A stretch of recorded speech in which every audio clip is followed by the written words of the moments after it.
You were not invited here to make a scene, Marin. Leave now, before everyone sees how completely you no longer belong in my life. He shamed his ex-wife at the altar, but did not know the wedding's most powerful guest was there for her. Before we begin, where are you watching from today? Share your country or city in the comments. Do you think she was right to attend the wedding despite the risk of public humiliation, or would walking away have protected her dignity better? Please keep the discussion respectful. Like the video, subscribe to the channel, and stay until the end. Your support helps us create more heartfelt stories about justice, healing, quiet strength, and overcoming betrayal. You should be grateful I let you come at all. Aaliyah Vow said it softly enough that the guests nearest the aisle had to lean closer, which was exactly what he wanted. Marin Holloway stood beneath the carved archway of Astor Hall with the wedding program untouched on the table beside her, the old mansion glowing in candlelight, as if it had forgotten who once saved it. White roses climbed the stone columns. Crystal chandeliers trembled above rows of polished walnut chairs. A string quartet played near the altar, each note smooth and expensive, while servers moved quietly along the walls carrying silver trays. Marin wore a dark blue-green gown with clean lines and no unnecessary sparkle. She had chosen it because it did not ask for attention. Still, attention found her the moment Callum stepped away from his bride and crossed the aisle. He stopped less than 3 feet in front of her, tuxedo immaculate, dark hair brushed into the same careful shape he wore for magazine covers. Behind him, Delphine Mercer stood in ivory silk beneath an arch of flowers, watching with a small, polished smile. "I thought you understood why you were invited," Callum continued. "Closure, not nostalgia."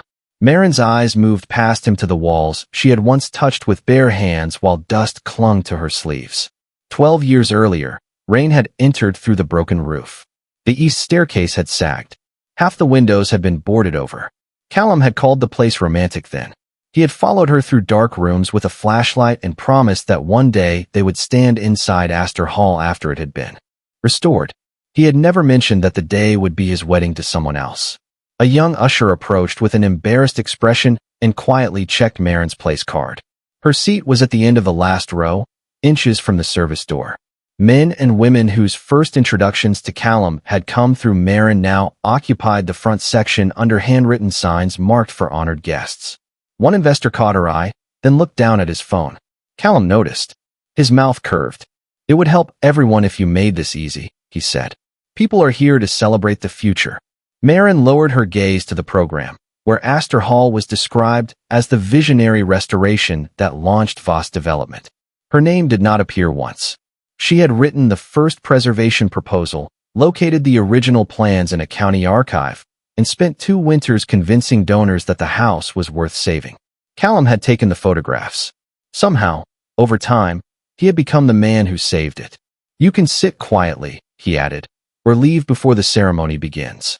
Delphine laughed under her breath.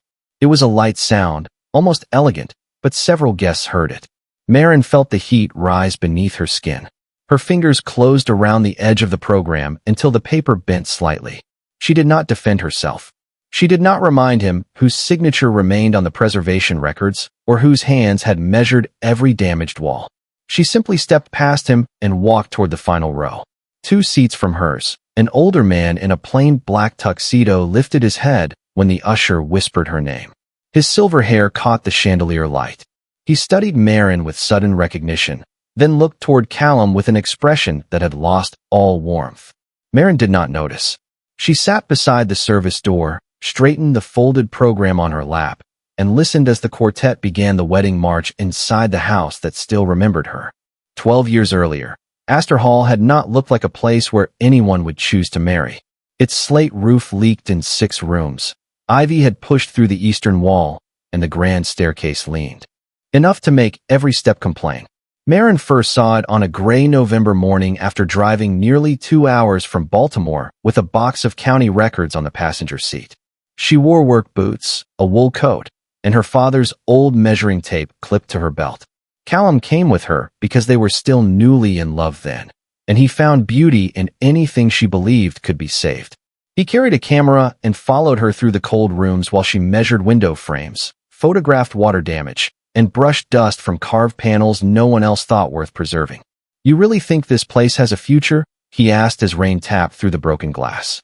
Marin looked up at the cracked ceiling medallion and said, "It still has a structure. That is enough to begin."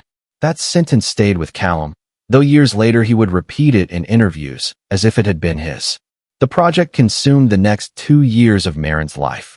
She searched county archives for original blueprints, met with preservation boards, and drove hundreds of miles to speak with craftspeople who still knew how to repair 19th-century plaster and hand-cut stone. When the budget began to collapse, Callum suggested replacing the damaged limestone with cheaper concrete panels. Marin refused. She stood in a temporary side office with rainwater dripping into a bucket and told the contractors that saving the building meant respecting what it had been, not covering it with something convenient. That was the meeting Thaddeus Wren attended. He arrived without an assistant, wearing a dark overcoat and carrying a legal pad. At the time, Marin knew only that he represented the Wren Heritage Trust, the foundation considering whether to fund the restoration. He listened without interrupting while Callum presented photographs and projected costs. Then he asked Marin what she would protect if the money could save only half the original structure. She answered that she would not begin with the ballroom or the grand facade. She would save the roof, the workers' staircase, and the small chapel doors carved by local hands, because a building's history did not belong only to the rooms. Wealthy people photographed. Thaddeus watched her for several seconds, then closed his legal pad. The trust approved the grant 3 weeks later. Callum celebrated by lifting Marin off the floor of their apartment and spinning her beneath the kitchen light. He told her they had done it together. For a while, that was true. He photographed each stage of the restoration, built presentations from her research, and drove through the night when she needed replacement materials from Pennsylvania. Marin introduced him to donors, architects, and preservation officials who trusted her judgment. When one investor asked who should manage the property after reopening, she recommended Callum's new development company. Astor Hall became his first major contract. The success brought magazine profiles, luxury clients, and invitations to rooms where he had once waited outside, holding her portfolio. At first, he thanked her publicly. Then he began calling the restoration our vision. Later, it became my first breakthrough. Her name moved from the opening page of the project booklet to the acknowledgments, then into a technical appendix no guest ever read. Marin noticed, but each time she considered correcting the record, Callum reminded her that they were married and that his success belonged to both of them. She believed him because she still remembered the young man stacking folding chairs after preservation meetings and warming her hands around a paper cup of coffee. She did not understand that while she was saving Astor Hall from being erased, Callum was learning how easily a woman's work could disappear when she loved someone enough to let him speak first. By the time Delphine Mercer entered the company, Marin's name had already become something people mentioned only when they needed a detail Callum could not remember. Delphine arrived as a branding consultant in a cream suit, carrying a leather portfolio and speaking in the polished language of reinvention. She said Voss Development needed a cleaner story, one central figure, and a modern identity that could travel across magazines, investor decks, and luxury campaigns. Marin sat at the far end of the conference table, while Delphine displayed photographs of Astor Hall and described Callum as the visionary who had rescued it from ruin. One slide included Marin's original research notes, but her name had been removed from the footer. Callum did not correct it. He only folded his hands and said the public responded better to simple narratives. Marin watched him nod at phrases she had written years earlier. Heritage with purpose. Restoration with integrity. Progress without erasure. Each sentence had once been hers. Now Delphine spoke them with the confidence of someone who believed the words had appeared fully formed inside the company. After the meeting, Marin asked Callum to restore her credit before the presentation went to investors. He loosened his tie and told her not to make everything personal. "Your work is part of the company now," he said. "You should be proud it became bigger than you." The sentence settled between them like dust in an abandoned room. Over the next year, Delphine became the public face beside him.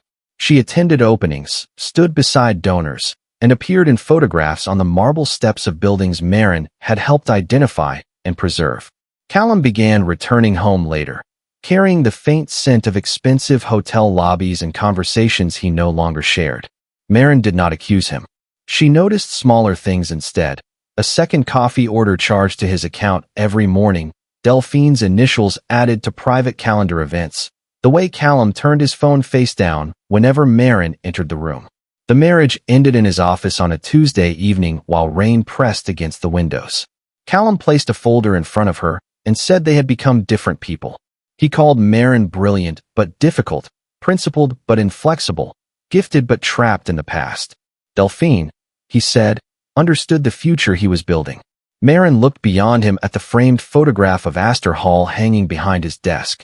The image had been taken from the exact spot where she once stood in freezing rain, holding a damaged blueprint against the wind. "You mean the future I helped build?" she said quietly. It was the only correction she allowed herself. The divorce papers divided the house, investments, and company shares. Near the end was a separate agreement transferring all remaining approval rights connected to Astor Hall and the Wren Heritage Trust. Callum tapped the signature line with one finger. "This is just housekeeping," he said. Marin read every page twice. Then she signed the divorce settlement, closed the property schedules, and left the final transfer untouched. Callum frowned when she slid the folder back. "You missed one." Marin placed the unsigned page on top. "No," she said. "I finally noticed it." He laughed as if her refusal were sentimental and temporary. 3 months later, her name disappeared from the company website entirely. Delphine's appeared beside Callum's under a new campaign titled The Future of American Heritage. Marin packed her books, her father's measuring tape, and the original Astor Hall records into 6 boxes. She left the house without asking Callum to reconsider. But she kept one certified copy of the preservation agreement in a blue folder beneath her coat. It was the only thing she carried that he still believed belonged to him. The man seated 2 chairs from Marin did not look like the most powerful guest in the room. His tuxedo was perfectly tailored but understated, his silver hair neatly combed, and the black cane resting beside his chair appeared more practical than ceremonial. No assistant hovered near him. No photographer followed his movements. He sat with the stillness of someone who had spent a lifetime watching other people reveal themselves before deciding whether they deserved an answer. As the wedding march filled Astor Hall, Marin kept her eyes on the aisle. Delphine entered beneath a veil of ivory tulle, her gown catching the chandelier light with every measured step. Callum waited at the altar with the expression he used at ribbon cuttings and magazine launches, composed enough to suggest that nothing in his life had ever happened by accident. Guests rose around Marin. She stood with them, smoothing the dark blue-green fabric at her waist, and felt the old floorboards answer beneath her shoes. She knew where the oak had been reinforced, where the plaster hid a repaired crack, and where the eastern wall still carried a faint water stain behind the silk drapery. When everyone sat again, the older man turned slightly toward her. "Marin Holloway," he said in a voice low enough not to disturb the ceremony. She looked at him, puzzled for only a second before memory reached her. The overcoat in the temporary side office. The legal pad. The question about what she would save first. "Mr. Wren," she whispered. Thaddeus Wren's face softened. "You kept the original doors." It was not a question. Marin glanced toward the chapel entrance, where the dark carved panels stood beneath arrangements of white roses. They were worth keeping. So were a great many things people wanted replaced. His eyes moved briefly toward Callum. Marin did not respond. Thaddeus looked at her more closely, as though measuring the distance between the woman he remembered and the one seated beside the service corridor. "Do you still have your father's wooden rule?" The question surprised her more than hearing her full name. She had carried that narrow maple ruler through every early survey, its edges worn smooth by years in her father's drafting case. "It is in my office," she said. "I thought it might be." The officiant began speaking, and Thaddeus faced forward again, but the words opened a door Marin had kept closed for years. Her father, Elias Holloway, had known Thaddeus before the Wren name appeared on museums and university buildings. They had worked together on public housing restoration in Washington when both men were young and underpaid. After Elias died, an anonymous scholarship covered the final 2 years of Marin's architecture degree. She discovered the source only after graduation, when Thaddeus attended a small exhibit of her preservation work and asked whether the education had been worth his investment. Marin had thanked him once and refused every offer that followed. She wanted no one to mistake support for authorship. Thaddeus respected that. He never introduced her as his protege, never placed his name beside hers, and never used generosity to claim a share of her accomplishments. They saw each other rarely. After Astor Hall reopened, but he continued reading her reports. Callum, who had met him only briefly during the restoration, remembered the foundation and forgot the man. During a pause in the ceremony, Callum glanced toward the final row. His gaze landed on Marin, then shifted to Thaddeus. He seemed to search his memory before dismissing the older man as another retired donor who no longer mattered. Delphine followed his glance and offered Marin a faint smile shaped more by victory than kindness. Thaddeus noticed both expressions. His hand settled over the silver handle of his cane, not from weakness, but with the controlled restraint of someone choosing not to stand too soon. Then he leaned toward Marin once more and said, "Your father would have been proud of what you preserved here."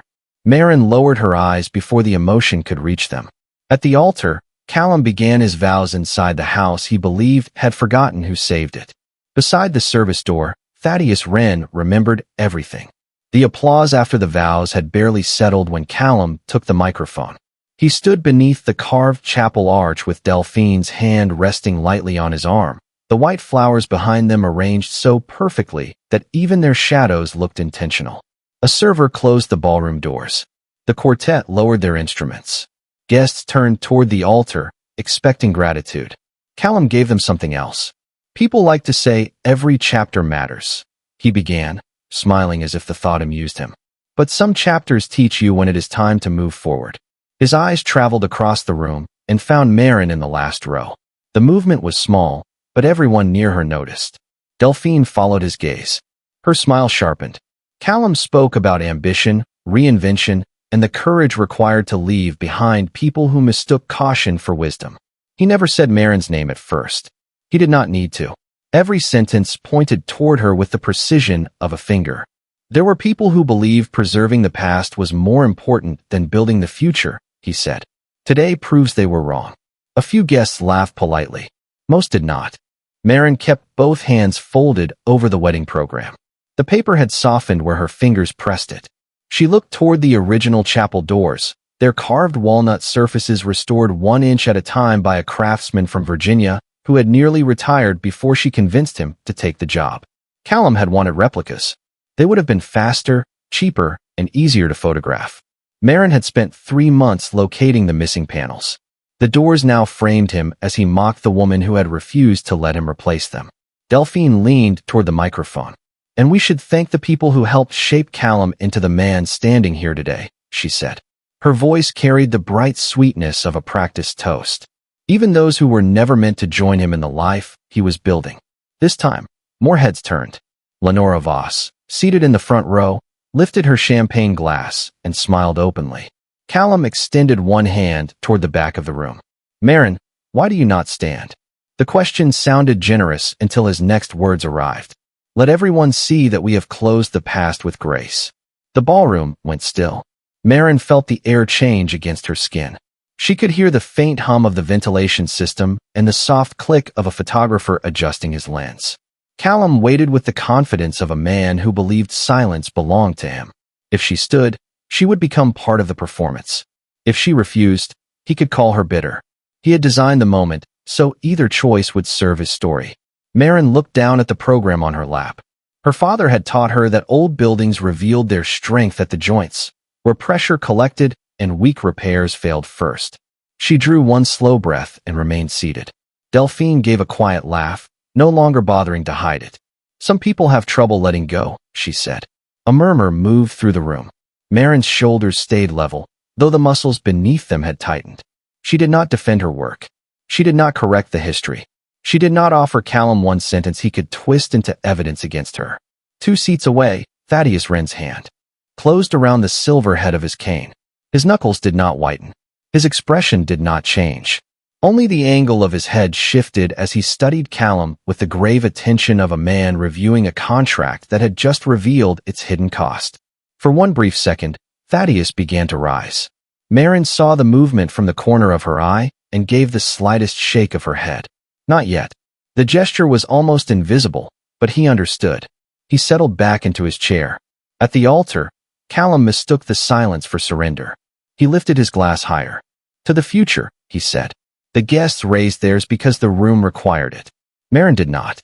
She kept the program folded beneath her hands while the man beside her waited, and Callum smiled without realizing he had just humiliated her in front of the only person in the room whose decision could stop everything he planned to announce next.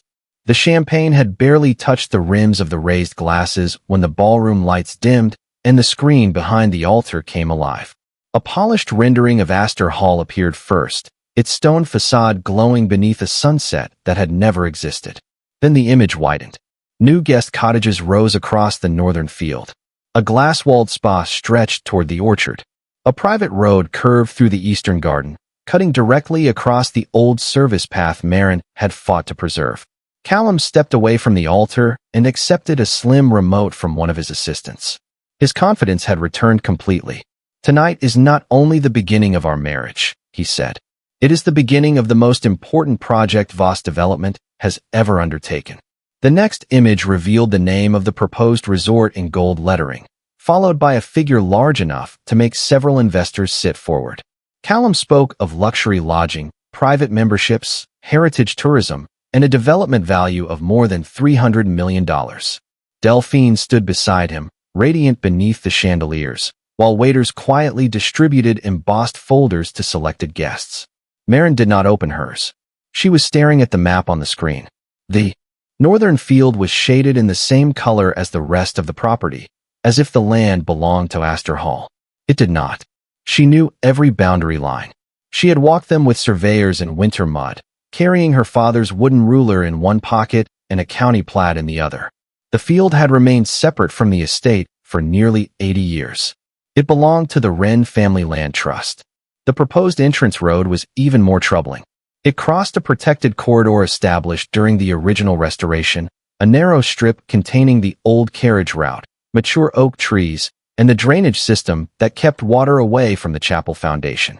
No commercial change could be made there without written approval from both the Wren Heritage Trust and the project's preservation authority. Marin was still listed as that authority. Callum advanced to another slide showing private villas scattered beyond the tree line. He described signed access arrangements, secured development rights, and full preservation clearance. Marin felt Thaddeus grow still beside her. "Did you approve any of this?" he asked without looking away from the screen. "No," she said. The word was quiet, but it carried more weight than anything Callum had said all evening. Thaddeus turned his head toward her. "Did the trust?" Marin shook hers. Across the room, Inez Calder had stopped halfway through opening the investor folder. She was Marin's closest friend and the attorney who had reviewed the unsigned transfer agreement during the divorce. Her eyes moved from the projected map to Marin, then to Thaddeus. She understood almost immediately. On stage, Callum praised the partnership opportunities available to those with the vision to move before the market catches up. A few investors nodded. One man from New York whispered to his wife, while tracing the new roadway with his finger. Delphine smiled toward the cameras, but her gaze flickered when she noticed the silence in the last row. Thaddeus leaned closer to Marin. "Why was I invited?" he asked. She glanced at the silver envelope tucked beneath his program. The answer arrived before either of them spoke it. Callum had not recognized him at the ceremony, but someone on his team had known the Wren name. The invitation had not been sent out of respect for the restoration or friendship with Marin. It had been sent because Callum wanted access to the land, the trust, and the capital behind both. Thaddeus opened the investor folder at last. Inside was a letter addressed to him personally, thanking him for his anticipated participation as a founding financial partner. His expression did not harden. It became quieter. That was worse. Callum clicked to the final rendering, where Astor Hall stood at the center of an empire built across property he did not own. "And now," he announced, "I would like to recognize one of the distinguished guests whose support can help bring this vision to life." Several people turned as an investor near the front finally recognized the silver-haired man beside Marin. A whisper traveled through the ballroom. Thaddeus Wren closed the folder, placed both hands over the silver head of his cane, and rose with unhurried precision. For the first time that evening, Callum's smile faltered. The whisper reached Callum before Thaddeus reached the aisle. It began near the investors' table, moved through the ballroom in fragments, and ended with one man quietly standing as the silver-haired guest passed. Others followed, not out of ceremony, but recognition. Callum watched the reaction with a strained smile, searching for the confidence he had worn only seconds earlier. "Mr. Wren," he said, extending one hand toward the stage. "We are honored to have you with us tonight." Thaddeus did not hurry. He walked with his cane in one hand and the unopened investment folder in the other, each measured step drawing more attention than Callum's entire presentation. Marin remained seated near the service door. She could feel the room shifting around her, but she did not look toward the altar. Her eyes stayed on the northern field displayed across the screen, shaded as though ownership could be created with color. When Thaddeus reached the stage, Callum offered him the microphone with a polished gesture. "As one of the country's most respected preservation leaders," Callum said, "Mr. Wren understands the importance of combining heritage with bold development." Thaddeus accepted the microphone but did not face the investors first. He looked toward the last row. "I did not come for the development," he said. His voice was calm, low, and clear enough to reach every corner of the ballroom. "I came because Marin Holloway's name appeared on the guest list." The silence that followed was complete. Delphine's smile remained in place for half a second too long before it faded. Callum glanced toward Marin as though her presence had suddenly changed shape. Thaddeus continued without raising his voice. He described the first winter at Astor Hall, when water ran through the east wing and contractors recommended replacing half the original structure. He spoke of a young architect who spent months locating craftsmen, reviewing land records, and defending the parts of the estate no magazine would ever photograph. "Marin did not save this house because it was beautiful," he said. "She saved it because history had value before anyone found a way to profit from it." Several guests turned toward her.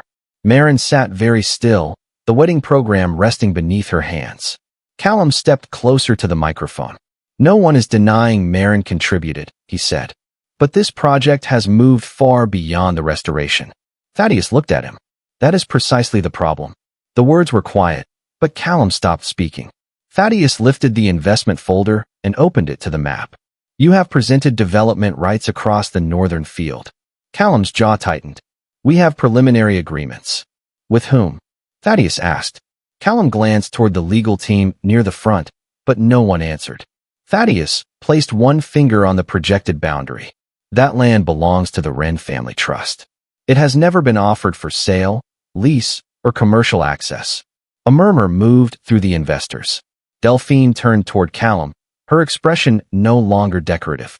"You told me the rights were secured," she said under her breath. Callum ignored her. "This is a conversation for another setting." Thaddeus's gaze did not leave him. "You chose the setting when you invited investors, distributed funding materials, and announced a project on land you do not control."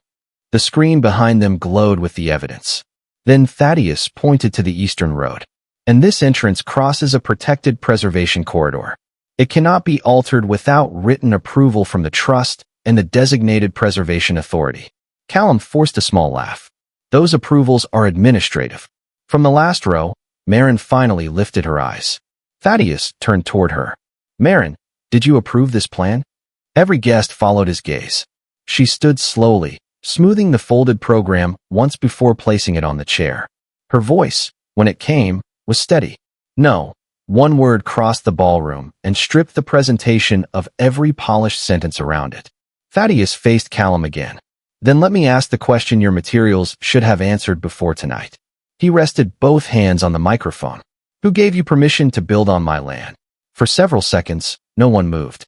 The project map remained frozen behind Callum, bright and precise. Every boundary line suddenly more dangerous than impressive. He looked toward the investors, then toward his legal team, but their eyes had already dropped to the folders in front of them. Delphine stepped half a pace away from him. The distance was small, yet it changed the shape of the stage. Inez Calder rose from her table near the center aisle with a narrow leather case in one hand. She did not rush. She crossed the ballroom with the calm of someone entering a meeting that should have happened months earlier. When she reached Marin, she opened the case and removed 3 certified documents: the original preservation agreement, the land use restrictions, and the unsigned transfer page from the divorce. Callum recognized the last one immediately. "This is unnecessary," he said. Nothing has been finalized. Inez placed the papers on the nearest table. Your investment materials describe secured rights, approved access, and complete preservation clearance. None of those statements are accurate. Her voice was measured, professional, and impossible to dismiss as emotion. One of the investors opened his folder again and compared the language with the documents. Another quietly signaled to his assistant. Across the room, phones began disappearing into pockets as people understood that this was no longer a presentation. It was a record. Callum turned to Marin. You knew about this. Marin stood beside the final row, her hands relaxed at her sides. I knew what I signed, she said, and what I did not. Thaddeus stepped down from the stage and joined them.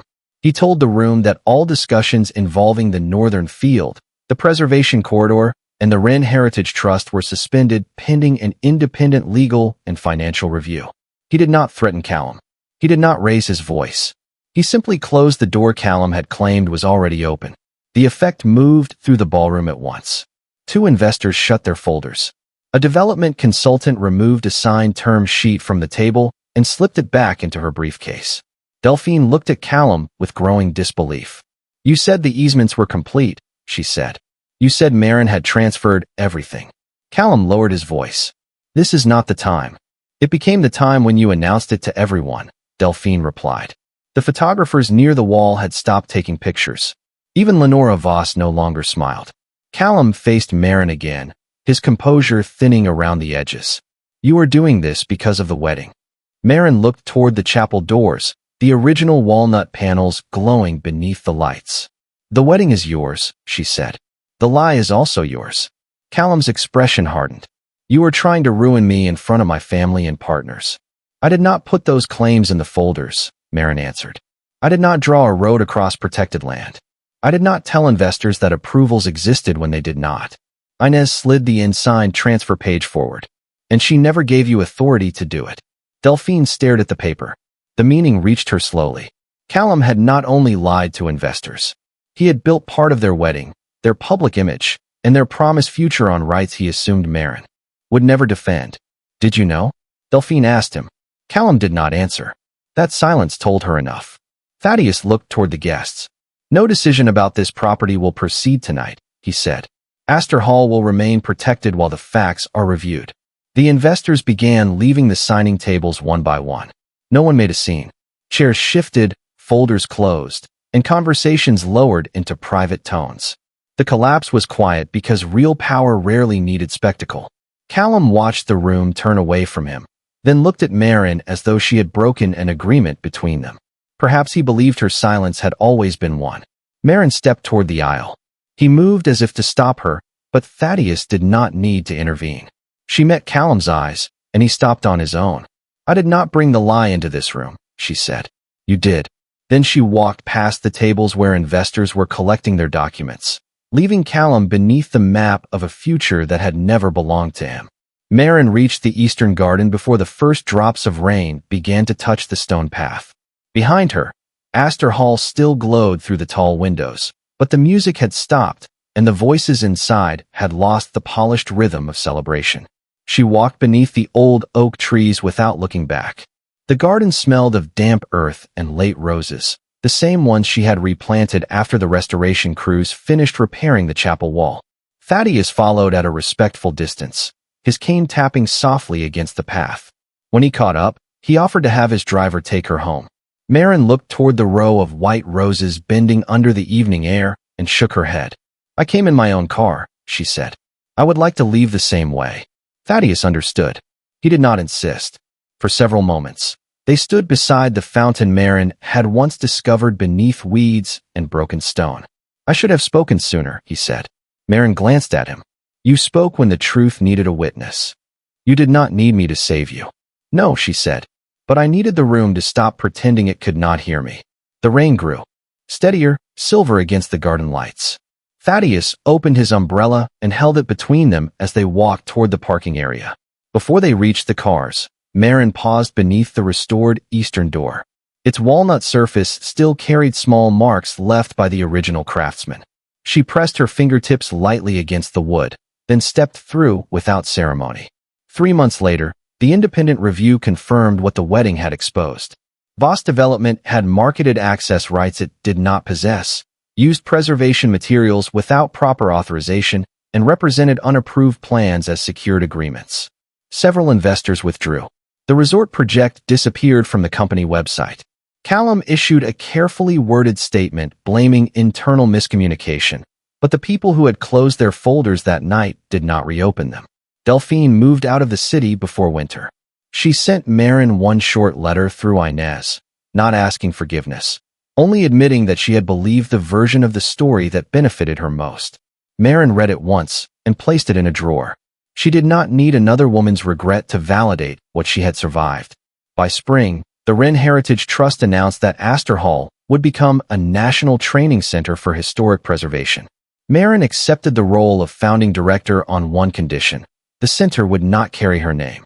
Instead, it would honor the craftspeople, researchers, and laborers whose hands had saved buildings while others collected the credit.